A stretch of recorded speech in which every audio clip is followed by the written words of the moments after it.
Bismillahirrahmanirrahim.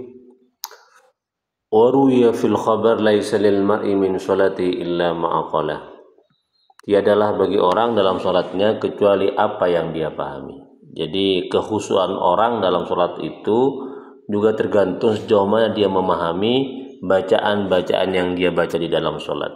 Wa qad ruwiya fil khabar anna man khasha'a fi sholatihi wajabat lahul jannah. Barang siapa yang khusyuk dalam sholatnya maka wajib dia masuk surga. Wa kharaja min dhunubihi kayaumin waladathu ummuhu, dan dia itu seperti orang yang tidak punya dosa, seperti ketika dia pertama kali dilahirkan oleh ibunya ke dunia, seperti bayi yang baru lahir, dia tidak punya dosa. Wa'budhu, dan sembahlah Allah, ay maulaka fi sholatika ka'annaka tarahu, sembahlah Tuhanmu dalam salatmu seolah-olah engkau melihat Allah. Ay ubudhu ta'ala hala kaunika fi sholatika misla hala kaunika ra'iyan lahu, sembahlah Allah dalam keadaan kamu waktu salat seperti dalam keadaan kamu melihat Allah Subhanahu wa taala. Fa innaka law qaddarta annaka kumta fi ibadati rabbika, jika engkau bisa membayangkan, bisa memperkirakan bahwa engkau itu berdiri menyembah Tuhanmu,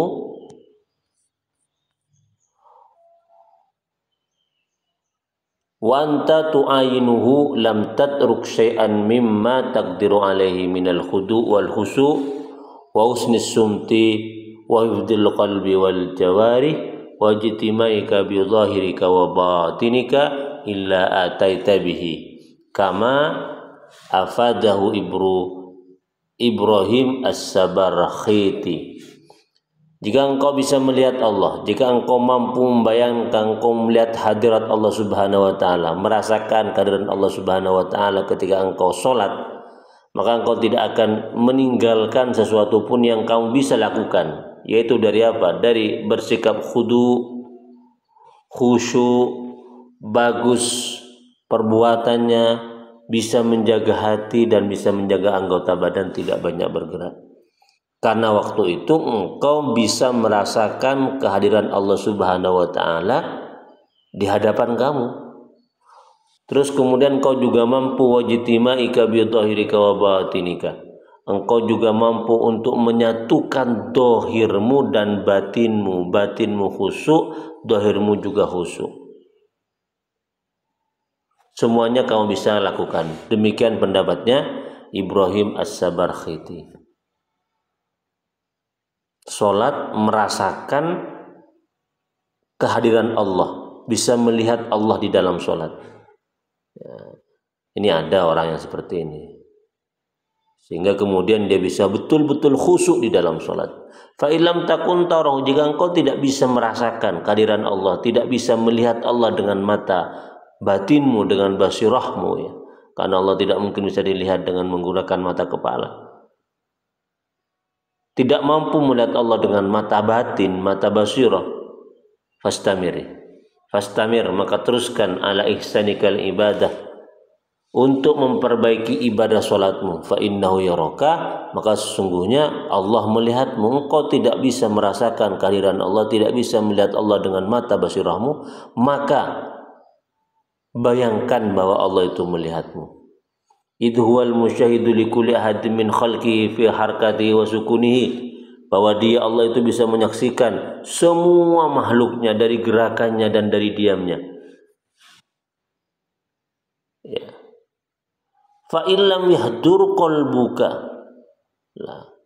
Kalau yang kedua ini masih belum bisa ya, belum mantap di hati bahwa Allah melihat kita waktu sholat. Fa illam yahdur qalbuka wa illam taskun jawarihika, hatimu tetap tidak bisa hadir, tidak bisa menyatu, tidak bisa khusyuk, dan anggota badanmu juga tidak bisa diam terus bergerak, tanda bahwa itu tidak khusyuk. Likusuri ainaksi ma'rifatika bijalalillah, karena lemahnya dan kurangnya pengetahuan engkau terhadap Allah Subhanahu wa taala. Apa solusi yang ketiga? Faqaddir,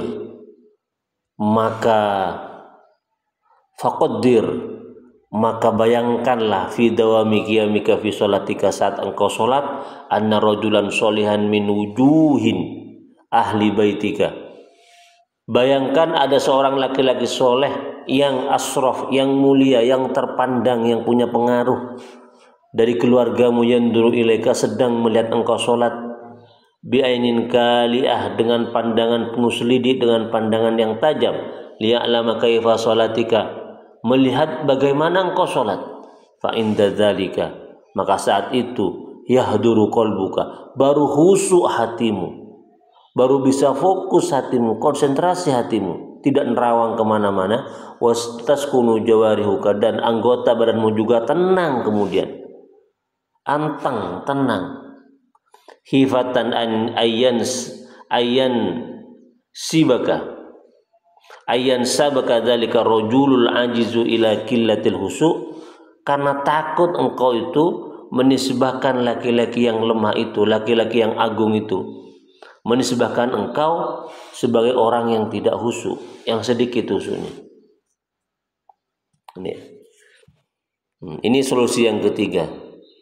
Bayangkan bahwa engkau dilihat oleh orang yang kamu kagumi, dan orang itu sedang melihat kamu sholat, lalu kemudian terasa hatimu itu khusyuk sholat, anggota badanmu juga kemudian anteng, tenang, karena kamu takut dianggap tidak khusyuk oleh orang tersebut. Setelah itu apa? Summa ba'da ihsasika min nafsika dzalik, setelah engkau merasakan hal demikian, irji ila nafsika, maka kembalilah kepada dirimu, bil mu'atabah, dengan cacian. Cacilah dirimu setelah itu, cacilah dirimu. Ini masih ketika sholat ini. Cacilah dirimu ketika itu. Wakul, katakan, ya nafsassu, wahai jiwa yang jelek, innaka tadda'ina ma'rifatallah wa hubbahu, engkau mengetahui Allah, Allah tahu segala-galanya, wa hubbahu, dan mencintai Allah. Engkau ngaku seperti itu. Ala tastahina min khaliqika, tetapi apakah kamu tidak malu terhadap Tuhanmu, yaitu Allah, wa maulaka, dan Tuhanmu, idh qaddarta itla abdin dalilin min ibadihi alaika, karena engkau bisa membayangkan, bisa merasakan ada hamba yang hina dari hamba-hamba Allah melihatmu lagi sholat, walaysa biyadihi darruka wala nafuka, yang dia tidak punya kemampuan untuk membahayakanmu dan memberikan manfaat kepadamu, wala iqabun wala sawabun, dan juga tidak punya kemampuan untuk memberikan siksa dan pahala. Khosya'at jawarihuka, lalu kemudian gara-gara hanya dilihat oleh hamba Allah yang hina, yang tidak punya kemampuan apa-apa itu, khosya'at jawarihuka, khusyuk anggota badanmu, wa sunat sholatuka, bagus sholatmu, kemudian summa innaka, kemudian setelah itu bikasril hamzah, dengan kasrah hamzah, summa innaka ta'lamina annahu muttali'un alaika wala tahsya'ina li'adzumatihi, kemudian engkau mengetahui bahwasanya Allah itu melihat kamu, tetapi engkau tidak khusyuk, tidak takut kepada keagungan Allah Subhanahu wa taala. Oh, ini bagaimana bisa ini ya? Ini dialog ketika sholat, ketika sholat dialog begitu. Bagaimana kemudian orang itu, bagaimana engkau gitu ya, bisa khusyuk karena dilihat oleh hamba, oleh manusia yang lemah, tapi kamu tidak khusyuk dilihat oleh Allah Subhanahu wa taala. Tidak takut terhadap keagungan Allah, tidak takut terhadap siksa Allah, tidak ingin terhadap pahala dari Allah Subhanahu wa taala. Kok bisa? Nah, ini namanya atap, itu teguran. Ahwa ta'ala indaka aqal, apakah engkau menganggap Allah Ta'ala itu bagimu itu aqal, lebih kecil dari orang tersebut? Ay asgar, lebih kecil, ahqar, lebih hina, min abdin min ibadihi, dari hamba-hambanya Allah. Oh ya Allah, ini sebuah dialog interaktif ya antara kita dengan jiwa kita ketika sholat, untuk membangkitkan rasa khusyuk.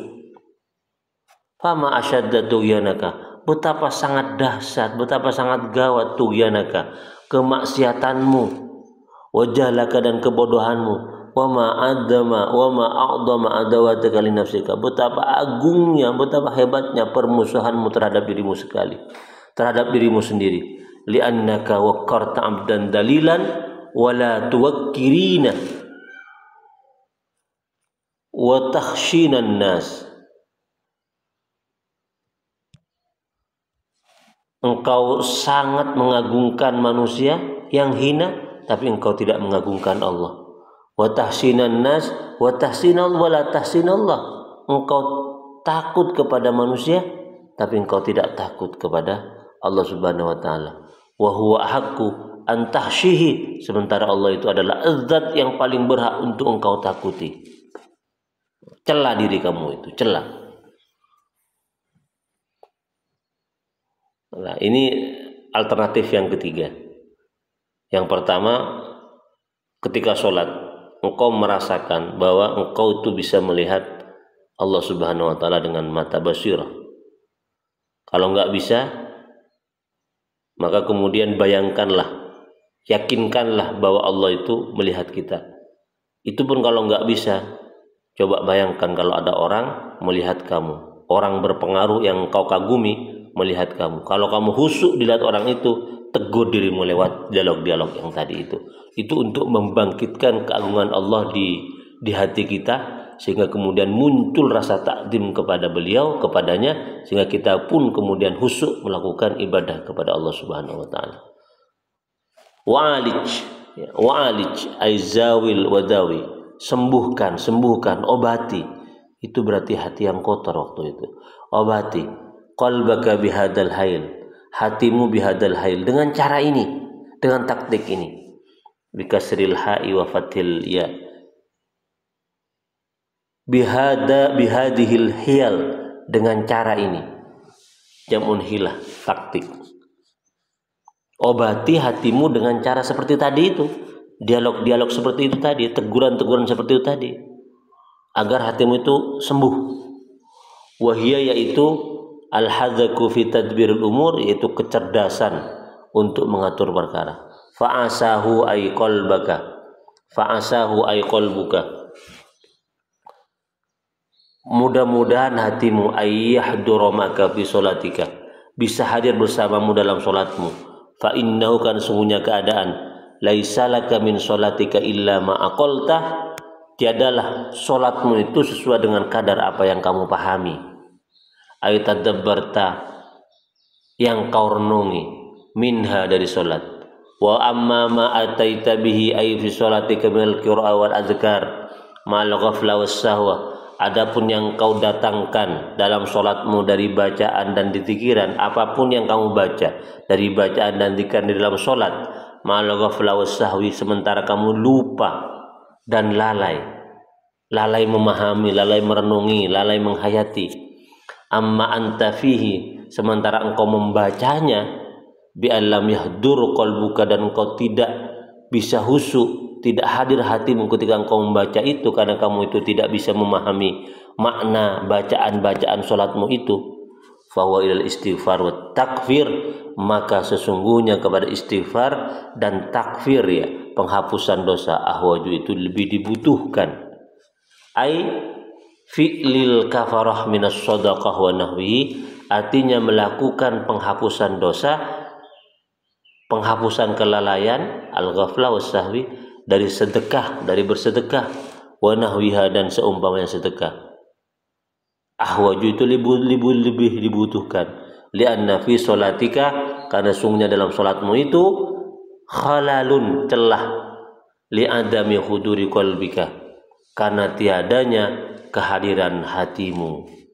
Artinya begini, kalau kita sedang membaca apa yang dibaca dalam sholat, zikiran yang kita baca dalam sholat, tapi kita ghaflah, lupa, sahun, dan juga lalai, tidak hadir hati kita, karena kita apa? Tidak aqalta, tidak paham apa yang kita baca. Karena orang kalau tidak memahami apa yang dia baca, biasanya itu tidak bisa merasapi, tidak bisa meresapi, tidak bisa menghayati, tidak bisa mengerahkan hatinya untuk menyelami apa yang dia baca, sehingga kemudian mudah ghaflah, mudah sahun, mudah lalai, pikirannya kemana-mana, tidak connected ya, hatinya itu dengan apa yang dia baca dan juga dengan Allah Subhanahu wa taala. Itu namanya bagian dari ketidakhusyuan. Lah ketika itu terjadi maka kemudian istighfar ya, baca istighfar dan penghapusan kelalaian itu dengan melakukan sedekah atau kebaikan-kebaikan lain itu lebih dibutuhkan.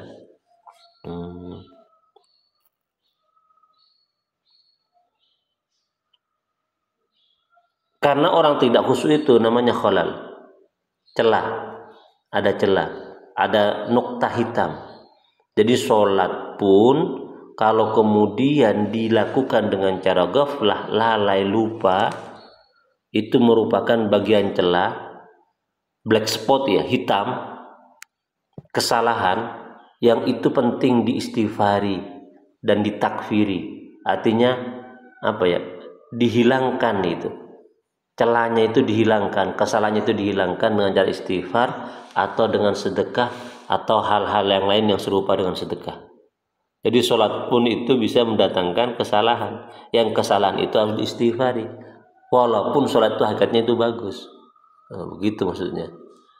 Fal khusyu'u, maka adapun khusyuk fi sholati, di dalam sholat, walau fi juz'in minha, sekalipun hanya bagian dari sholat, wajibun adalah wajib. Pas ruku khusyuk itu sudah mendingan. Terus takbiratul ihram khusyuk itu sudah mendingan. Itu wajib hukumnya. Wajib ya, karena wajib kemudian sholat yang tidak khusyuk dari awal sampai terakhir itu dianggap sebagai khalal, celaan yang perlu diistighfari dan perlu diberi sedekah agar kemudian kesalahannya itu diampuni oleh Allah Subhanahu wa taala. Lakin akan tetapi laisa syartan li sihhati shalah, tetapi itu bukan syarat sahnya salat. Kama afadu Syekhuna Ahmad An-Nahrawi, sebagaimana yang dijelaskan oleh guru kita Ahmad Nahrawi.